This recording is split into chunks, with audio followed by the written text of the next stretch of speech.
शिकवली त्यांनी राष्ट्रीय आंतरराष्ट्रीय इंटरनॅशनल बरेच बॉक्सर घडवले.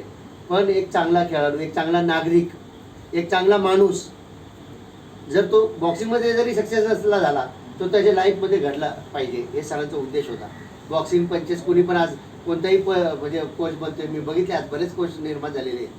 परंतु इथिक जे म्हणतात ना, चांगलं सामाजिक जीवनात कसं राहावं, वागावं कसं, एक चांगला खेळाडू, चांगला माणूस कसा घडला पाहिजे, या गोष्टीबद्दल सरांनी फार म्हणजे सरांची म्हणजे प्रॅक्टिस झाली की नाही त्याच्यावरती एक अर्धा तास पाऊण तास लेक्चर असायचं. आम्ही ते बँडेज गोळा करता करता ह्या पाया त्या पाया सरांच्या ऐकायचो.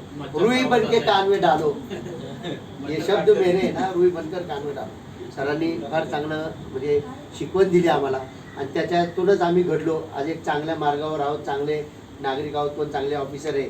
परंतु जो तो आपापल्या क्षेत्रामध्ये आज सक्सेस आहे. कोण आर्मीमध्ये ऑफिसर आहे, कोण नेव्हीमध्ये, कोण रेल्वेमध्ये, कोणी पोलीसमध्ये. तर माझ्यासारखे अनेक कोणी सामान्य आहेत परंतु त्याच्यामध्ये देखील सक्सेस आहेत. का तर हे सरांची शिकवण, सरांचे संस्कार. केवळ बॉक्सिंग नाही, आजकाल बॉक्सिंग शिकवतात हे व मग नंतर काय काय डांगरधिंगा करतात, त्याला महत्त्व नाही.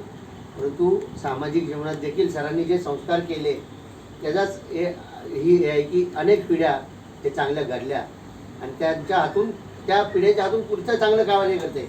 सरांच्या हातातून घडलेले जे मुलं होती, जे खेळाडू होते, ते त्या क्षेत्रात जाऊन ते कोच बनले. त्यांच्या हाताखाली लोकांना शिकवलं गेलं.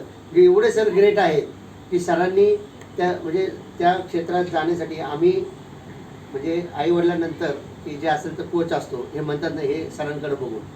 कारण म्हणजे आमच्या आईवडिलांनी बिंदास सरांकडे जावं. का तर सरांच्या म्हणजे एवढी जबाबदारी सरांनी लहान म्हणजे आता उदाहरण बघितलं की हात नव्हता पोचत तर सरांचं बोट पकडून गेलेली लोक आहेत तिथं, की एवढा विश्वासाने सरांकडे सोपवायचे की हे यांच्याकडे